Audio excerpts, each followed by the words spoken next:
You're now listening to the Jazz and Whip FPL Snip, covering all of the English Premier League happenings of the weekend. Do not scratch your eyes. You are really seeing the most extraordinary finish here. All right, boys, back again. What are we? Week 4 of the Jazz and Whip FPL Snip. It's good to have you back on, big fella. How are you, Whip? I'm good, man. Yourself? Good, brother. And we got the perennial pest himself. Exactly. Correct. Wasn't really. I kind of just forced myself on, so it is what it is. But I'm here. Motherfucker makes everyone late, changes everybody's plans just to get on the fucking podcast. All right. So, you know, 2 weeks from now, I'll be fucking sponsoring group text socks or something. What a weekend of fucking football, boys. What was your highlight of the week? Mine was clearly Liverpool scoring goals finally. Mine's probably going to be United stringing back-to-back wins and not seeing Harry Maguire on the pitch again. That's always a highlight for me. I'm going to say just a Haaland hat-trick. That's filthy, eh? Good goal. None of them were jammy. They were all quality finishes. Yeah, exactly. You better be in the position to score them, so you can't knock him. Yeah, bloke's a game changer for them to be able to come back from that kind of like game, and he just stands in the box and just whip balls in there for nothing, and he just fucking dominates them. So yeah, he's going to make shit real hard for everyone in the Champions League. I see that being an issue. Got a few topics this week, boys. So a few things we're going to cross off, it's a bit of a weird one at the moment. I'm looking around. Most people's teams are very much cookie cutter squads, man. It's like, I'd say 8 out of the 11 on the field are like everybody should have, and if you don't, you're fucking somewhere down the bottom. So one of the topics is going to kind of highlight that, and whether or not it's, maybe we should start there. Actually, we'll start with the transfers. Is transfers needed this week? Well, I think the answer is no. Transfers are never needed if you've got a good enough team. I think. Well, for me personally, if I took a -4 last week and it didn't work out, and it's quite often the case that it doesn't work out. So unless you can fix your team with one move, I'd probably just wait and then you bank your double free transfer. The teams they're all going to be a bit different this week because it's a midweek game. So I think you just ride it. There's no real need to make a transfer unless your team sucks. Yeah, I think hang off on transfers unless teams like players that you want from those teams have good fixtures. Yeah, but like you said, Jeff, everyone's kind of got the same team, and if you're not in that selection of players, you're kind of fucked. So you pop your old fucked. You can't really wild hard for a midweek game because players from like Man City with the Pep Roulette and stuff like that, like who knows if they're going to get played with the midweek game. So yeah, it's hard. Yeah, see, I banked a transfer. Now I've got 2 this week, and I'm looking at my team, and I'm like, I don't even know if I want to make a transfer. I'm just going to burn a transfer. That's what I'm at this point. Yeah. Do you transfer for the sake of doing the transfer or like? Yeah, exactly. Like, do I just try to swap some shit out and just try to fuck up my team a bit and see if I can like snag a 1 week, 2 week, week, yeah. Yeah, or do I just let it stand and just burn 3? I reckon it's going to be a low scoring week for everyone, to be honest. Like, I reckon there's a lot of main scoring weeks, boys. Fuck me. Like, there's going to be a lot of players though that have played the first 4 weeks now, and then they're going to get their rest during the midweek. You know what I mean? Like, key players too from teams that like need them, not really down the back of the stretch, but like through the mid kind of weeks where the games get more challenging, and especially with like teams in Europa League and like Champions League qualifications and stuff like that. Like, there's just going to be more players rested. So yeah, I think if you have a bad week this week, don't worry about it. I reckon everyone will be in the same boat. So I was gonna say, I think I looked as well. It was like 4 weeks away. There's also the fucking Nations League kicking off. National. So we've got like midweek games. We've got fucking midweek Prem games. We've got Champions League, and then they've got a 4-week period when the fucking Nations League rolls up on them, and then it's straight back into it. So yeah, I can see everybody's kind of either teams are going to start falling apart real quick. Like those fringe squads. Like I'm seeing Arsenal maybe having a future issue. Where they've got like 12 players they play with. One of those fuckers starts going down. Shit starts going south pretty quick. So Liverpool at the moment, we're fucking broken. All we need is one more midfield injury, and fuck me, James Milner's playing 90 minutes. That is. Yeah. All right, so this is probably the big one for me, is what do we do with Salah? Should he be in your team? Is he still 100% must have in your team? Yeah, it's Salah. Like, you can't look at it over the past 2 years and stuff like that. Like, just the amount of points he's pulled. Like, I know there's no money and stuff, but that could even mean he could score more goals or something like that, more assists maybe. Especially with Darwin maybe coming back into the team, could help him a bit more. I don't think you should panic and get rid of him, but we'll see how next week goes and then the week's on. And then, yeah. What do you think of it? Yeah, look, I completely agree. I say it every week. I'm the biggest advocate of you got to have Salah in your team. He hasn't had a good game yet. He's had 20 minutes of goodness this year, and that was against Fulham in the first round where he pulled his finger out. But he's still, I guess, pulling good points other than last week where he should have had a hat-trick. So I guess form-wise, he's not great, actually playing. But for FPL, I think he's still a valuable asset. I don't think, Haaland's incredible. He's not going to score a hat-trick every week. It's just like Salah. Salah is a freak, but that doesn't mean he's going to pull freak numbers every week. I'm with Brett. I wouldn't panic on getting him out now. But if you want to get rid of him and try something different, I also don't think that's a terrible idea. I was going to say, because at the moment, to me, a lot of the points have been scored by 8.5 mil players, whether it's defence or midfield. Pulling Salah out frees up a fucking ton of options. Even if you bring KDB in, you're still left over with a mil. You know what I mean? Yeah, and even KDB isn't even really the option I'd be looking at right now. But Bernardo Silva's killing it right now. That bloke's got fucking back-to-back 10-point plus weeks. Yeah, but he'll do that season. Then Pep Roulette gets him and he's out of form. Yeah. Look, Grealish, Gundogan, Gundogan's. So yeah, they got Foden, Mahrez. There's so many of them that can just come in and play. So yeah, a bit risky. So the Man City.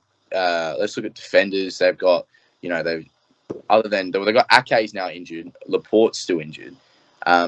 So in terms of defenders, they've got Walker, Stones, Diaz, Cancelo. They're already down to the wire a little bit there. But the midfield is where, like Brett was saying, you got Phillips, Rodri, Bernardo, Grealish, Gundogan, Mahrez, Foden, De Bruyne. That's 8 options for that midfield, where they only usually play. I guess the wingers do count it. But there's still 6 FBL options that you got to choose from, and it is still a little bit risky to go anyone but De Bruyne. But I think it could be a risk that pays off if that makes any sense. Yeah. Consider also Bernardo's also supposed to be on his way to Barcelona. Who knows what that's for. So maybe that was his audition the last 2 weeks. Was look at me, boys. Look what I can do for you. Yeah. And then Barca come in with some money they don't have, and he sits on the bench for 6 weeks till they can sign him. So yeah. Still think Gundogan's a great option. Foden's a great option. Gundogan's not a bad shout. He's been doing quite well lately. What about Okay, moving on to potential shouts then. Cucurella and Sterling. Are these guys that we should be looking to really shuffle into our team? Sterling probably has been, in my opinion anyway, just from what I've seen, he's probably been Chelsea's player of the season so far, in the early rounds. He looks really dangerous and creative when they can get him on the ball. He still misses a couple of chances as he does, but I think he's been really good. Cucurella, I know the idea of him is great, but I personally won't be moving towards him anytime soon. When he played at wingback, what game was it when he just missed so many easy chances that someone like Chilwell finishes? 2 weeks ago, yeah. And if he plays left centre back, then he's not going to get any points. And we talk about how good Reece James is, but when Reece James is playing right centre back, he gets no points. When he scored points, it's when he moves to the right wing back role. So, and I'd stay around from Cucurella. Sterling, if you bring out a guy like Salah and that frees out a bit of options where you can go for 2 expensive midfielders, then that could be an option. Yeah. Also, too, doubling up on defenders is risky too, because the last 2 weeks I've had Edison and Cancelo. Like, I know I've doubled up on them, but like as soon as they concede, that's 1 point. Like the players, like 1 point each. Like it's just too risky, especially with the Premier League like growing in strength. Every team getting better and better. Like there's not really like any good fixtures anymore. Like you know what I mean? Like, every game, except for Bournemouth, apparently. Yeah. Those fuckers look like static traffic cones, man. The first 20 minutes of that game, Liverpool was wrapping rings around them. It's so bad. but Yeah, they sucked. just doubling defenders just probably isn't a good option. Yeah, because that burnt people early in the season with Liverpool squad. Like they went Robbo and Trent, and the first obviously 2 games were just trash. Conceded goals, couldn't do shit. So yeah, I see what you're saying. I was just looking at it as a Chelsea option because their fixtures going forward aren't terrible. Actually, quite good fixtures moving forward in the next few weeks. So yeah, definitely a viable thing. Other than like, I'm still 100% locked on James. He's kind of the only real option in my team. But yeah, Sterling pulls out more performances like he did last week, then shit, he could be very well on it. Just rotating back a bit onto the City, the Pep Roulette dilemma. So I mentioned Foden and Gundogan, who are potential good picks. My issue is Foden's played 87, 45, 90 and 90 minutes in the last 4 weeks. And like Brett said, the rotation of players, it hurts my soul every time I look to bring in that midfielder bracket of City players because I know how heavily they get rotated. Foden's the only one who hasn't been rotated yet. And I think his time has to come, you know what I mean? Like, so it's always a risk bringing him in. Like Bernardo, 12, 25, but then he's played 2 90-minute games. Is that an indication he's going to stay? Maybe. But then again, like with you saying that, Gundogan had his rest, so you might be able to like bank on him. You know what I mean? Because he had his rest on the weekend. I don't think he started. No, he didn't. He come off the bench and got an assist. That's what I mean. Now, like if you frequently watch like what their team does and you manage like the amount of minutes the players get, and then maybe you can predict something. But yeah, it's pretty hard. So in zone predictions, if anyone's holding on to Robbo this week, I would probably look to shift him out because from what I saw with Simicus coming on, and he came on and did really fucking well, and obviously with this rotation and these midweek games coming up, I think Robbo will be the first one that misses a few minutes just to get him, make sure he's okay.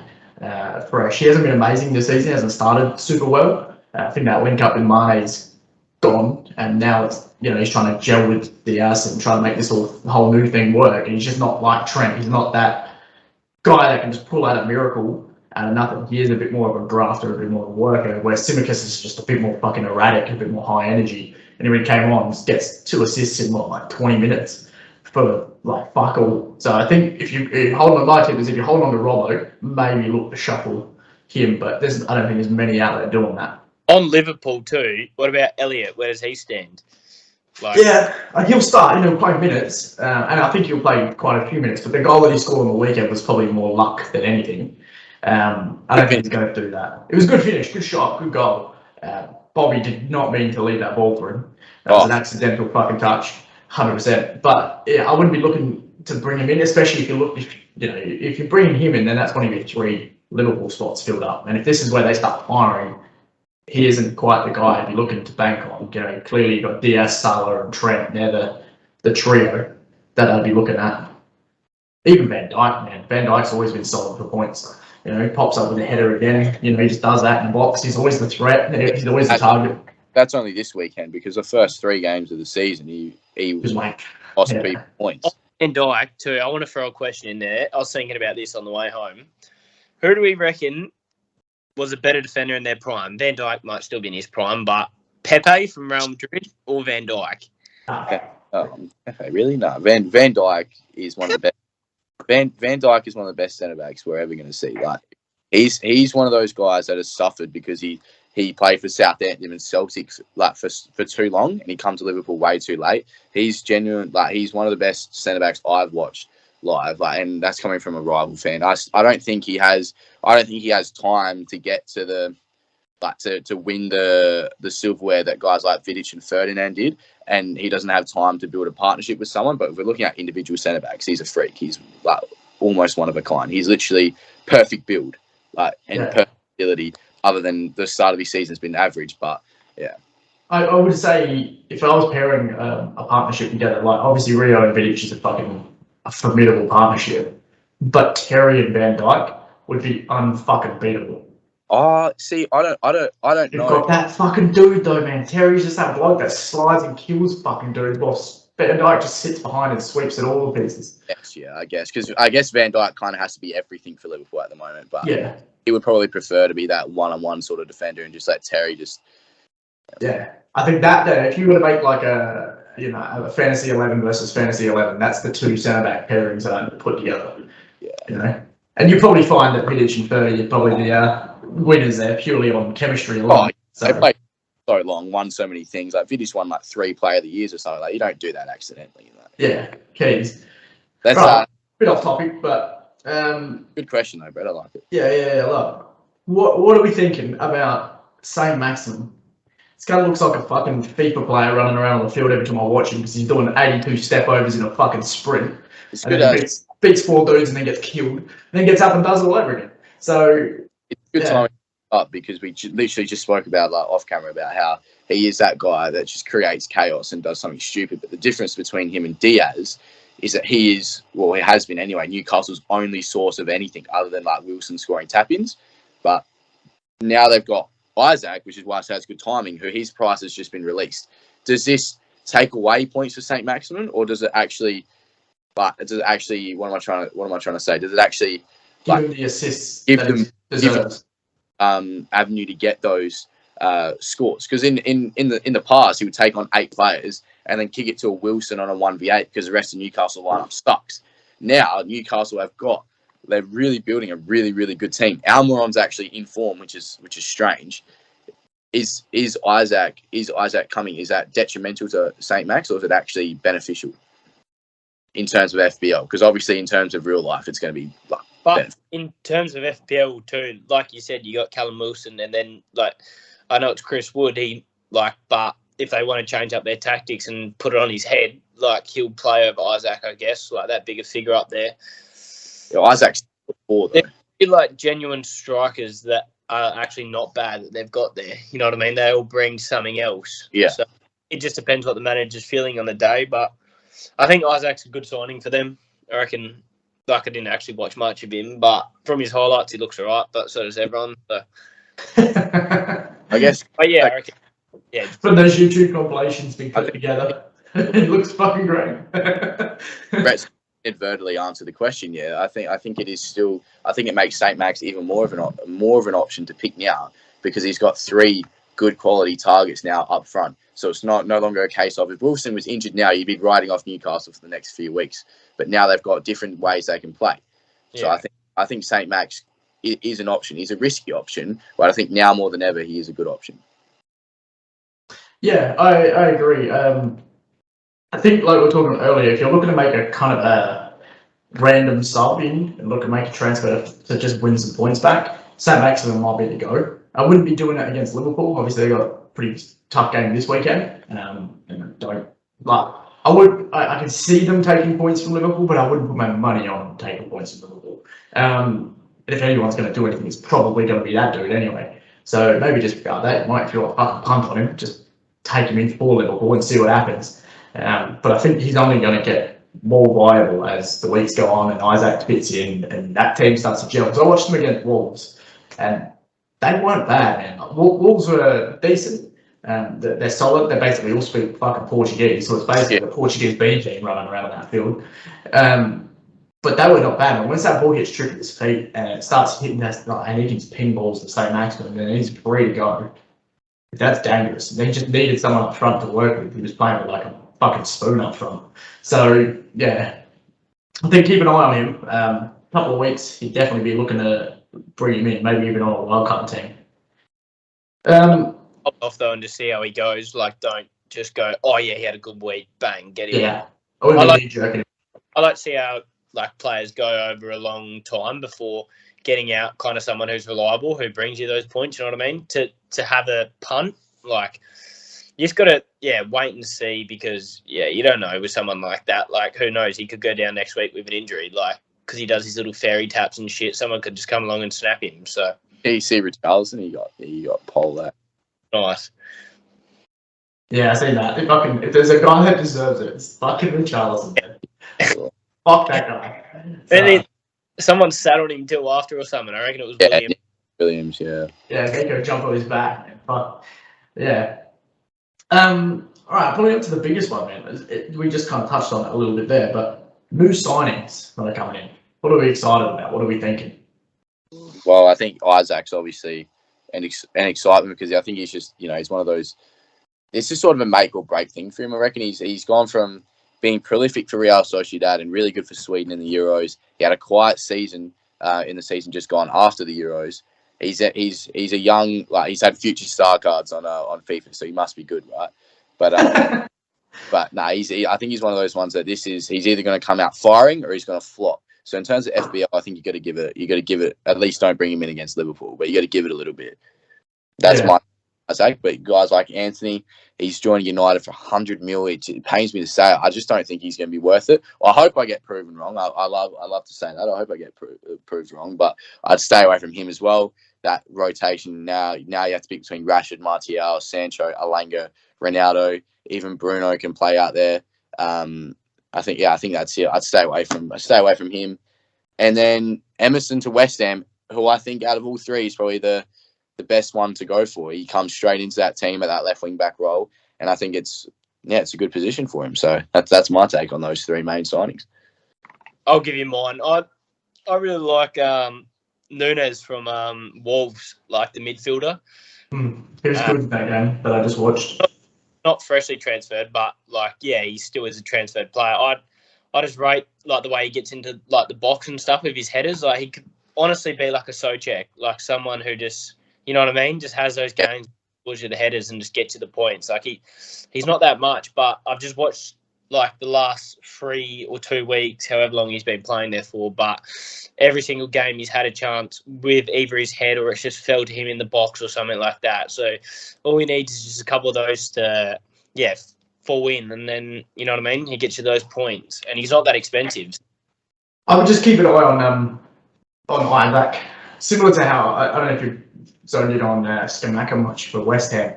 I was literally just about to bring him up, yeah. Yeah, he's very, I feel like he might do the same thing. Like Scamacca kind of looks like he doesn't know where to be at the moment for West Ham. He's kind of running around a bit all over the place, a bit disjointed. I think he's a bit lower than Antonio too. So I'll hold you right there, sorry. What about, because we're talking about West Ham, what about Paqueta? Is it Paqueta? Yeah, I think that's what West Ham need. Like, they've just got these minions in Fornal and Ben Rama. Minions. No, but he has a point, They're players that need to play around someone. They played so much better when Jesse Lingard was in there. Yeah. Exactly. That's what I mean. Someone... The younger, better version of Lingard. Yeah. I just made some yellow fucking stripped fucking retards running around the field. They look like they're honestly from Bedford, just running around doing nothing. But I think with Paqueta, like, he's proven it in League One, but I guess League One's a completely different league. But then again, like, just the class I think he has. Honestly, I think him and Scamacca, I just think he'd gel more with Scamacca than what he would with Antonio. Like, Scamacca being the bigger, stronger guy up front with the height, maybe balls in. I can just kind of see them two doing well together. So, yeah, that's my take. I like that.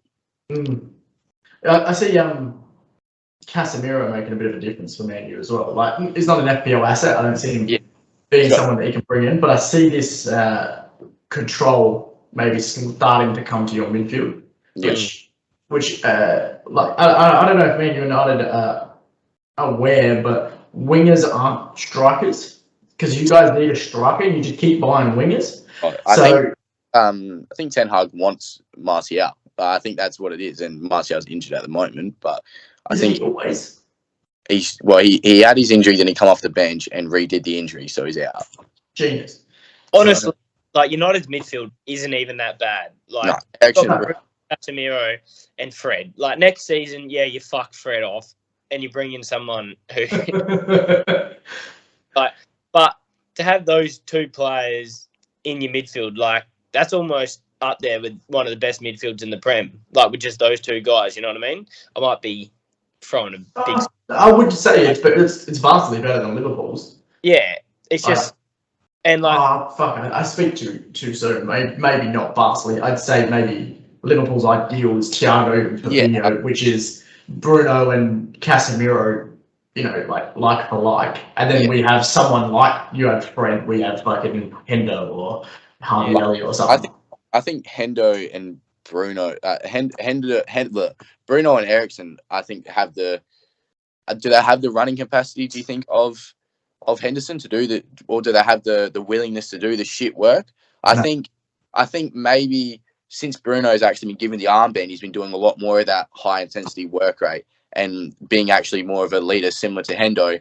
And you can't deny that Bruno is technically a better player than Henderson. Yeah, 100%. Disrespecting Henderson's ability as a captain or whatever, and his willingness to do the shit yards, but Bruno is better. So Bruno can do those yards, but also be quality. It also means half a heart Ericsson doesn't have to do it. You know what I mean? And Casemiro can have his negative 40 agility and set in front of Varane and Martinez. That triangle there of Martinez, Casemiro, and Varane is seriously deadly. Like if you were building a dream team last year, that's probably what some people would go for. Maybe not so much Martinez. Imagine if you guys got De Jong though too. Like just imagine that midfield trio. That would just rather than Ericsson, you would have had De Jong in there, who would have been like Ericsson just brings out something else. Like if you watch him, he'll just swing the ball in left foot, even try, and it will just be a dime.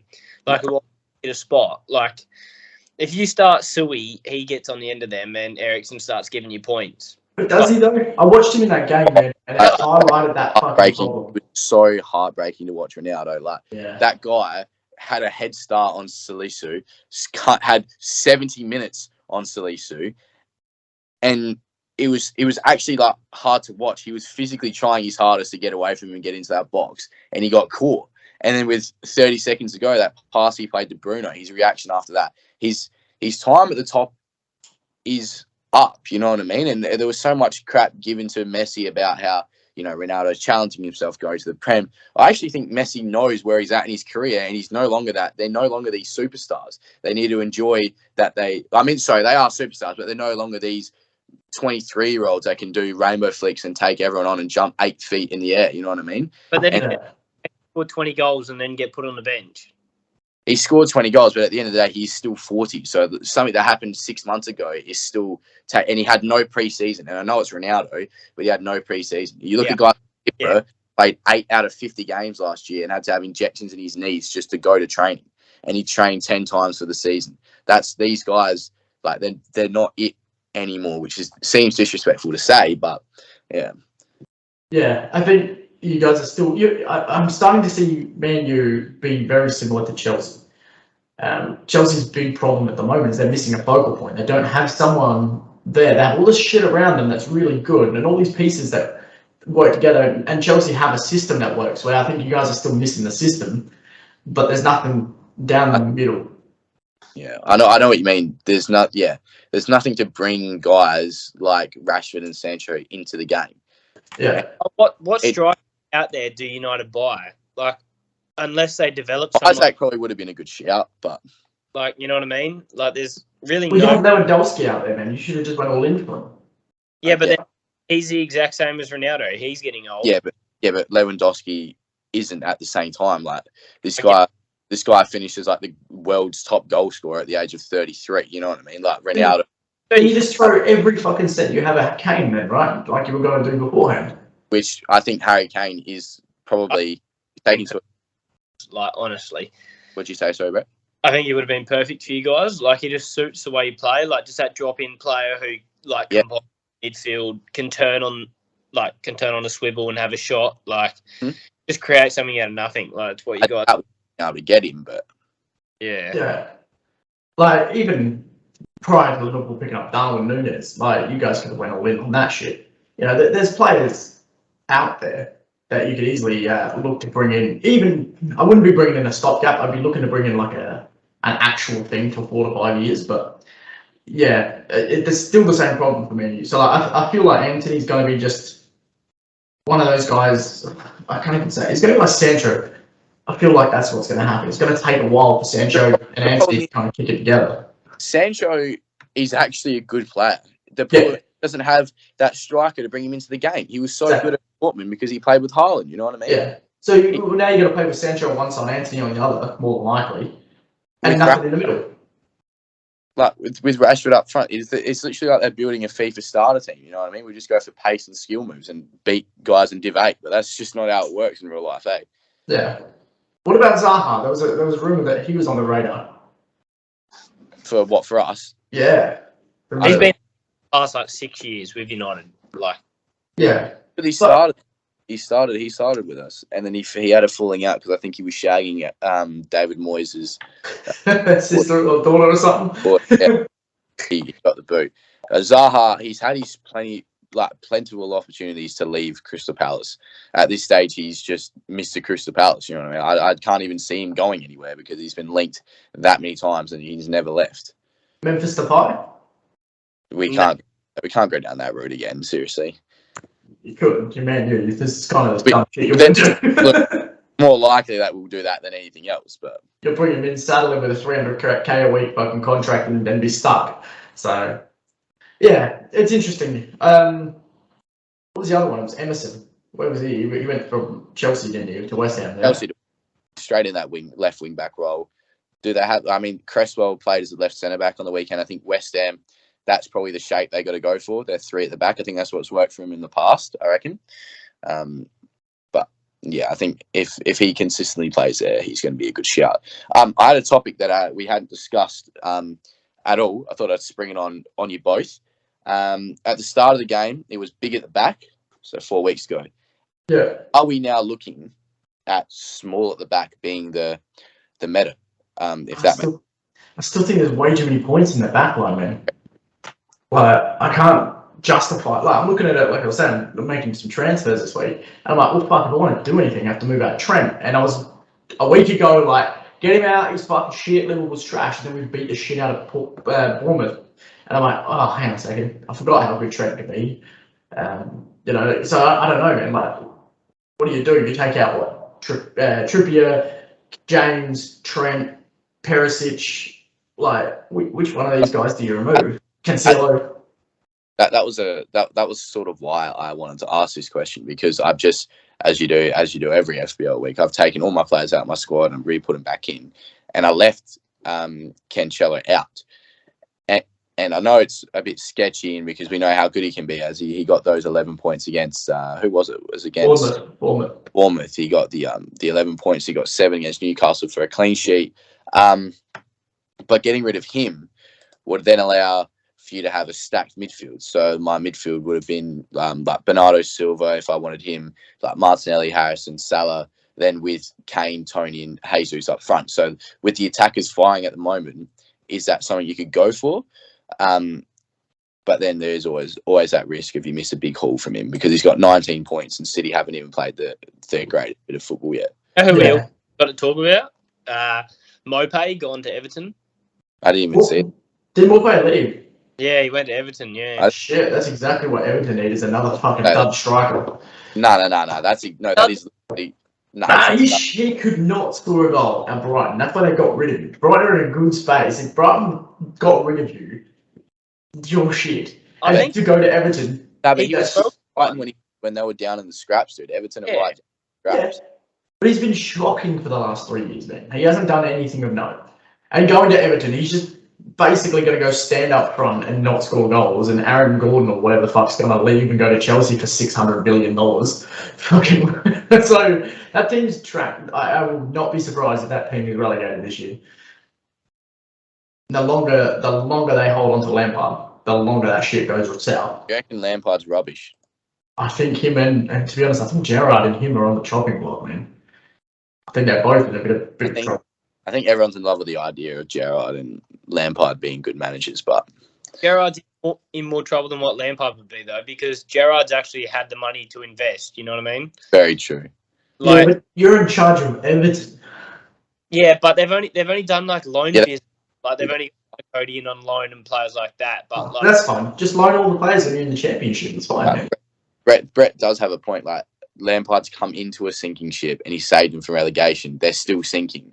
Whereas Gerrard come into a team who had already had money put through there. He got the players he wanted in the transfer window, and now team sucks. I mean, Diego Carlos, it's unfortunate. He's a great centre-half, and now he's injured for the rest of the year, and he was their key signing. But they got Coutinho. They've got, Leon Bailey was last year.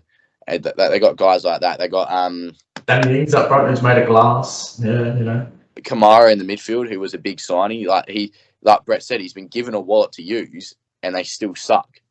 Yeah, fair. I think both of them. But you can flip a coin really and figure out which one's getting fucking sacked first. I think what are their fixtures looking like coming up? They aren't good. I know that much. I know Aston Villa aren't. Yeah, look, fucking Arsenal into fucking Man City. Yuck. So like back-to-back wallopings there, and you've got Gerrard's fucking balls written up. So. Yeah, I don't think it's going to go well for either of those two. And on that note, I would be avoiding almost every asset out of both of those teams for the next few weeks. So I would not be touching them. Yeah, I'm clear of Villa players other than my 4.5 bencher. Yeah, as I say, Leon Bailey kind of hurt a lot of people early on this year. Yeah, it's just all part of the game, isn't it? Though there was no other real option. Like everyone hurt. Like you know what I mean. No one was actually. Eto fucking hurt a lot of people as well. Like it's just part of the game. Yeah. What about Zinchenko? He had a week off this week. Was that just resting, or was there something more? Well, he was on the bench and he had a knee brace on, and then he was limping when he was trying to bash the ref. So I don't know. He's knee injury. So is it a serious thing, or is he just out for the week, or what are we doing? I'm not sure. I think Tim's way better than him. Yeah. Have that bad, and they got the wins. So, like, do you change your winning team? Did Tierney play on the weekend against Fulham? He played 60 minutes. Yeah. So in that instance, that might be my sub. Then I might be looking to shuffle out Zinchenko and bring in like a Gabriel or a Saliba or something. Well, yeah. Because I'm still on this thing about dropping one of the big boys at the back. I think I'll send you my team after that. I'm thinking of working towards that, which could be a wild card this week. I'm not sure, but back to Zinchenko. I still think Tierney as a left back is better than Zinchenko, and I would like to see Zinchenko in that midfield for Xhaka because I'm still not a big fan of Xhaka. Fair, yeah. Because I think Zinchenko start, but I think he's way better as a midfielder. I'm a massive Man City fan. You might have a bit to say. Well, look at him, didn't he? Just smashing his chips. All right, let's move on to the table. Let's have a shout out. Let's highlight some motherfuckers here, and I think we have to all start with Captain Big Ed himself. Braden with a 99 this season. How you? Fuck for this week, man. So yeah, well in, Braden. That was a solid week that got you from basically no man's land up to fucking third on the table. So got a good team. Yeah, it's a very solid team. I was looking at it earlier, man, and there's not a lot there that I would look to change up. Like Odegaard was a bit of a punt, but it seems to have worked out in the last few weeks. How is that team worth 100 mil though? That's my question. Yeah, like one premium player, maybe that's why, because he's got three. Well, I guess he's got 3 8 mil midfielders, got an 8 million forward, 7 million forward. He's got a 6, a 7.5, a 7, a 5.5 defender, a 5.5 goalkeeper. I guess that's how then. Yeah. But like, this is a prime example. Is Salah needed? You know, he's got no Salah. He's killed it. Like, and what was it last week? I think he did quite well last week as well. That's where the question is as well. Like, he's also still gone big at the back. You know what I mean? Like, is that still? Because I'm looking at potentially wildcarding to get De Bruyne into the team because I feel like. But then again, you got Pep Roulette when Champions League comes in. It's just I just don't know. He hasn't had Salah in his team all season. Yeah, no, it's because he hates him. That was what. Jake Miller, bit of a fall from grace. So I told you if you had a good team last week, then you're fucking shit. But then again, I do kind of take it back because he's got Jesus, Haaland, Tony up front. Rodrigo, Salah, Odegaard, who somehow got points again, which is frustrating. And Odegaard fooled everyone into bringing him in. He doesn't do these numbers consistently. He's a great player, but I'd still back he's not a good FPL option. How's Brett's fucking team here? Carried by Haaland. You've been waiting for us to talk about it, weren't you? Nah, honestly, someone put in the group chat, you're having a good week, and I said, nah, Haaland carried. Yeah, it's essentially it. You just made a very good captain choice. Yeah, pretty much.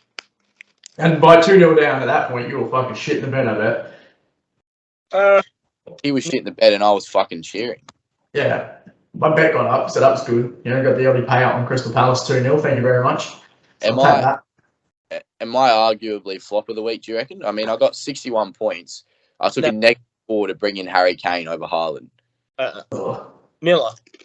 I did. Like, I took a -4 because, you know, the rotation rumours. Kane should have had a hat-trick. If Kane scores a hat-trick, I was never captaining anyone but Salah. So if Kane scores a hat-trick and doesn't get his negative points because he missed a penalty and got a yellow card, I think I'm sitting here like, yeah, you know what, that was a good decision. Haaland scoring a hat-trick after being 2-0 down is a fluke.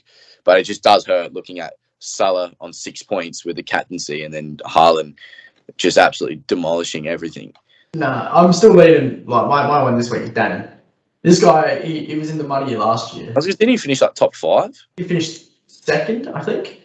Second or third, one or two. And no, it was third and he won the cup. And 35 points for the week. And look at that team. It makes me want to die.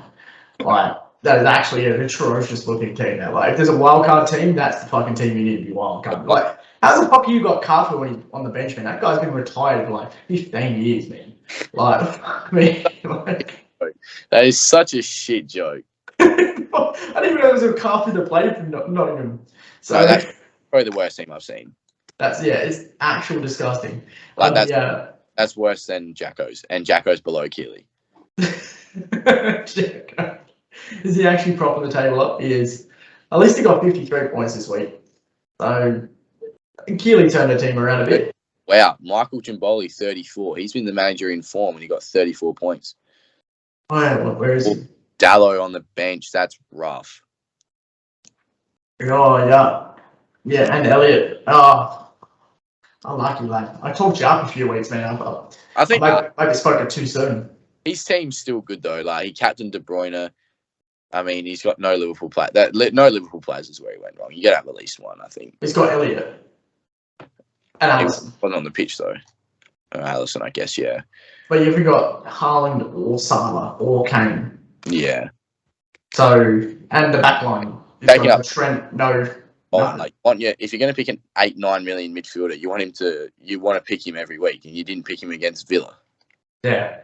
Granted, he didn't do anything, but neither did anyone else. Yeah, that's a rough team there. What else are we looking at? Who had a solid week? Well, who's had a few solid weeks? I think Zach's been pretty solid lately, hasn't he? He's Rich. Yeah, he's had a pretty good back-to-back few weeks, man. And this weekend, Captain Diaz, that went well. Remy hasn't been bad. No, don't say that. He'll fucking want to come back on the podcast. Yeah, exactly. Top 4. Whereas in 63, yeah. Yeah, Mark's team's very solid. He's got triple City instead of triple Liverpool or triple Arsenal. He's got triple Arsenal, actually. Okay. So this guy, he's exactly half of his points have come from Haaland. So he's not doing good. Like, seriously, if City lost that game, Mark got 36 points. Yeah. But even then, that's still a very good team, man. You've got De Bruyne, Salah, and Haaland in your team. I didn't even see Salah in there. Like, that's a trio right there with Jesus up front. And then the guys around him are still fucking solid, man. That's a very good team. It's actually not a bad team. I put that in the group chat. Yeah, I thought it was a very solid team. Yeah. I might have to look copying something similar to that idea. He's just built big four and then he's just like stacks quality around it. Still solid, you know what I mean? I still think, you know what? Fair play, Mark. You cop a lot of stick, but fair play. Yeah, fair play. That's been good. Even fucking old mate Betters is playing this year. Like, I know, it's good to see him paying attention. This guy did, I think, captain 1 year. He captained Martinez in goals, so he's an icon of this league. Well, he'd be pissed now because he captained Jesus and Haaland was his vice, and he obviously did not work out. But he had Van Dijk and Diaz in his team, so that kind of carried him up there. Who's someone we can rip into? What about Esper? I'll open that team sheet up, and the first things I see is fucking Ward Prowse and Jorginho. Made me want to throw up for a second. I think, yeah, we've already ripped into him before. It's just stinky team. Yeah. What do we got? Saka's not done anything. What do we do with Saka? Is he just not the guy this year? Is that what it is? Just No, he's not the guy at the moment because I've had him for 4 weeks. As soon as I take him out and put Tony in, he will score. I'm telling you right now. It's like it's Martinelli, honestly. I'm looking at fucking moving Martinelli out for Odegaard. So guaranteed Martinelli scores fucking 25 points next week. So also another talking point. This is a real late one, but it's just popped up on my computer. Mitrovic. What are thoughts on him? I don't know if I don't really have any, to be honest. He's just Mitrovic. He's going to score goals. It's just they got pretty shit fixtures coming up. To be honest, they got Brighton, Tottenham, and Chelsea. That's a rough run. Brighton are not a team to stack up against anymore. Their defense is very solid, and they got rid of recent years. They got rid of White, Duffy, and Byrne, and Cucurella, didn't they? And Cucurella as well. But that means one of their 3 centre halves gets injured. They're in a bit of trouble. Yeah, but I wouldn't say I would be moving. If you've got Mitrovic, keep him fine, so be it. But I wouldn't be moving him in because that 3 run is just going to absolutely roast you. How has Mark got this team, bro? It's because I just try to do it for myself, and I guess the biggest difference is he's got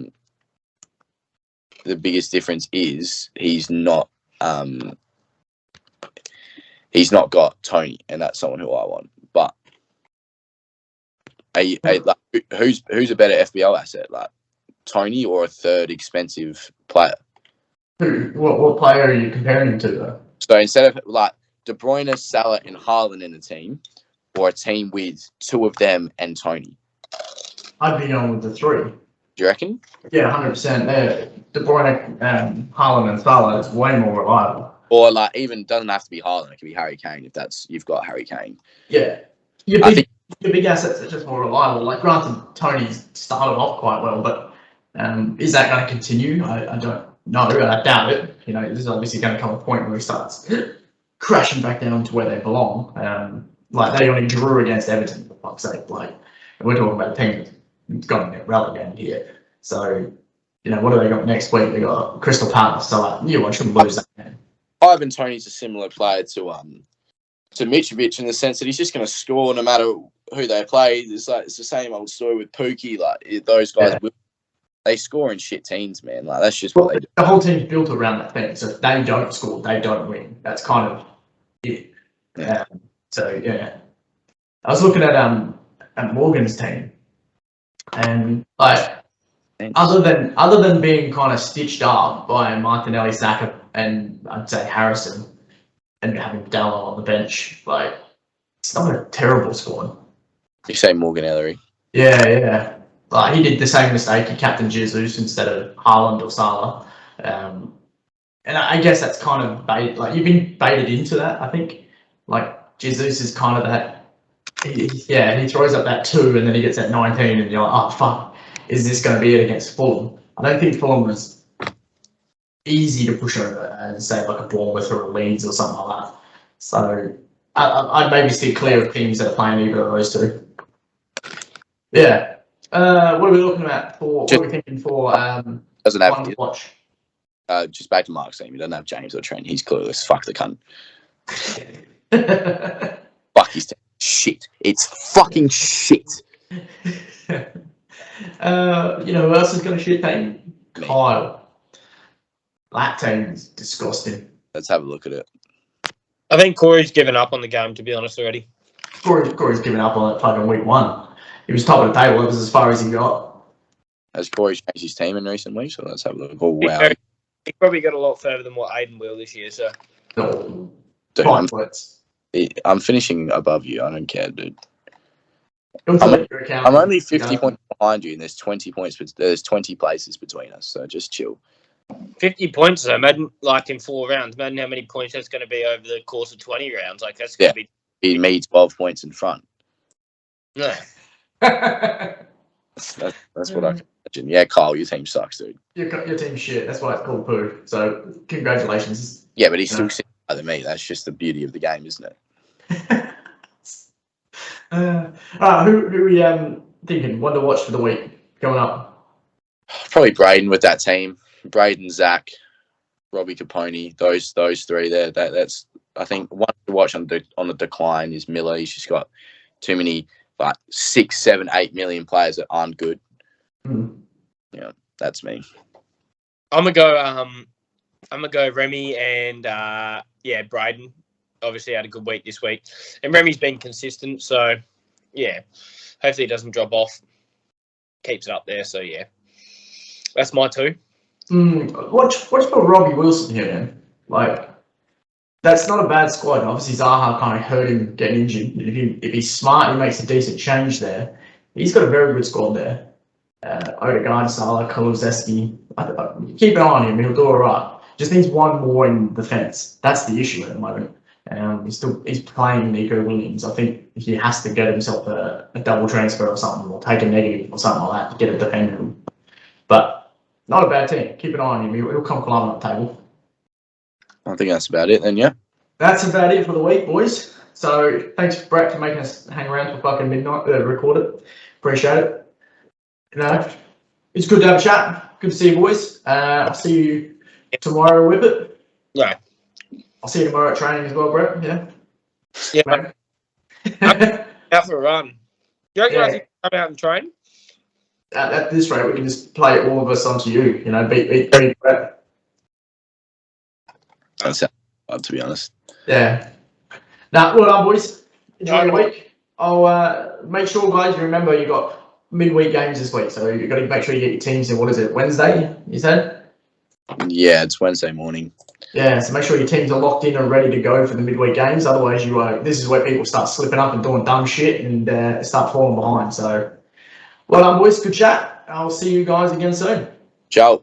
Cheers. Ciao, brothers.